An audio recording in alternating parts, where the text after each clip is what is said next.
Hey, Catie here from Front Porch Nurse. Today we're talking about what actually helps in early perimenopause before you even consider hormone replacement therapy. So if you are watching this and just thinking, I don't feel awful, but I don't really feel like myself either, you're probably in early perimenopause. Sorry, not sorry. I mean, what can you do? Half the population goes through it. This phase, early perimenopause, is sneaky because your sleep is off, your energy is unpredictable, patience has worn thin, and your body just kind of feels like it's changed things up without you realizing it. And if you try to go online and look for information, you're going to get bombarded with ads of so many things you can buy that will, quote, instantly fix everything. That's not how it works. So why waste your time and your money? Today, we're going to walk through what actually does help most women early on, before supplements, before labs, before even considering hormone replacement therapy. This is simple, whole body friendly. We are not broken, you guys. We're just overloaded, and the changes in our hormones are getting to us. Here's a reframe. Early perimenopause is not about fixing our hormones. They're not broken. They're fluctuating, sometimes really a lot, but that's normal. We're in a transition. So the real goal is stabilizing our whole body, our holistic self, and our nervous system, our blood sugar, our sleep rhythms as much as we can, and our muscle and bone health. Because when we support all these different systems, everything feels calmer. When we don't support these systems, things feel harsher and more difficult. So let's not do it that way. Let's start with sleep. Humans don't work without sleep.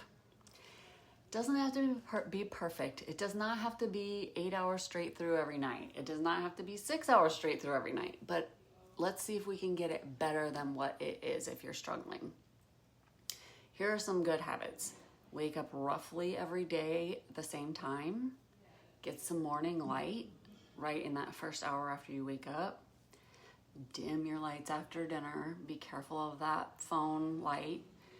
And if you're waking up, what is this?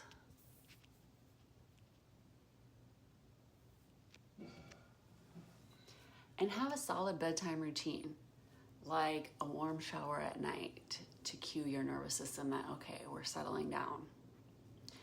If you're waking between 2 and 4 a.m., that's a lot of times a stress hormone, cortisol, and a blood sugar issue. And you're not doing anything wrong. We'll talk about that again in a second. But you can help yourself with that too. Here is the piece that most healthcare practitioners do not talk about is chronic stress. Chronic stress does not live in your head. It changes your body. It changes the way your hormones are signaled, the quality of your sleep, the way weight is regulated, your anxiety levels, and just like telling yourself to relax is not helpful, obviously. We are aiming for just micro changes to try to give our nervous system breaks all the time. So longer exhales when we breathe, a deep breath period, gentle movement, reducing decision fatigue, like eating the same breakfast every day or setting your clothes out the night before.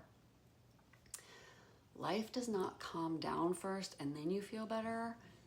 You calm your nervous system and then life feels more manageable. Let's talk about blood sugar. This one does surprise women. Blood sugar swings can look like hormone symptoms. They can cause anxiety, irritability, rage, night waking, energy crashes. So some simple ways you can help stabilize your blood sugar is just have a little bit of protein at breakfast. Eat little snacks every 3 to 4 hours and pair carbs with protein or fat. You guys know there are good fats like avocados, like nuts. Go for the good fats. There's no food shame, no elimination diets. It's just predictable, as healthy as you can get fuel for your body, because that keeps your sugar stable. Now, this one I do love, strength training. Muscle loss speeds up in perimenopause, and muscle is protective. It actually helps control our blood sugar, protects our bone health, our mood. You do not have to be a crazy weightlifter. Just a couple of sessions a week, 15 to 25 minutes, using your body weight or using dumbbells at home. The reason I love strength training is because it actually fixed my back pain, because my back hurt because it was so weak. And I'm not a crazy weightlifter. I still don't love doing it, but I love the results that I can physically move my body better. And I love just the confidence of knowing that I can do it.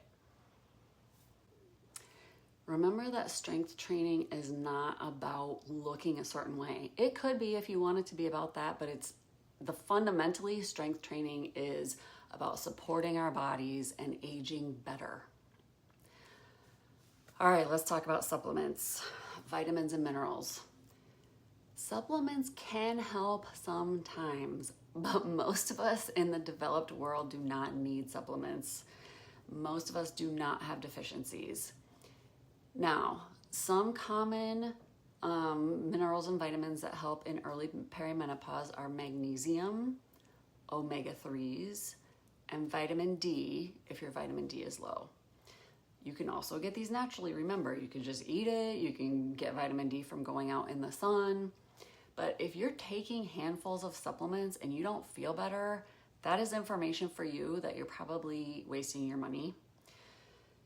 Supplements work best when all the other pieces, the nervous system support, the blood sugar support, when all those pieces are in place. Okay, when to see your clinician. Yes, clinicians absolutely have a place here. You do not have to be miserable. If you have tried all of these things and you've been consistent and you're having heavy or erratic bleeding, severe anxiety or depression, hot flushes that are interrupting your life, new joint pain, migraines, or heart symptoms, see your clinician.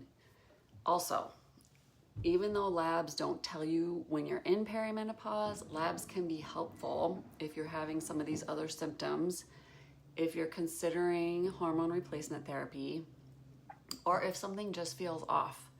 You can also use labs to get your vitamin and mineral levels checked before you go on a supplement. That's reassuring, I think. If you have not had a complete physical recently, including your vital signs taken, pap smear, and a full set of labs, this is the time. This is the time. Midlife is like our last, what's it called? Like last bus stop before trucking off into old age. So this is the time to take care of yourself as well as you can. Also, know that medical care and lifestyle changes together will give you the best results. So, early menopause, early perimenopause is a transition. It is not a crisis. You do not need to totally overhaul your life. You do not need more willpower. You need stabilizing rhythms. You need to support your nervous system and the rest of your body. And you need some strength and some nourishment. Just start here. Try a couple of tiny changes and see what helps. Track your symptoms and then reassess. That is how you get the best results. Finding what works for you and collaborating with your clinician It is so much better than just white knuckling it. You don't have to do that. Please sign up for my email list if you haven't. And we will be talking more about perimenopause and hormone replacement therapy coming up.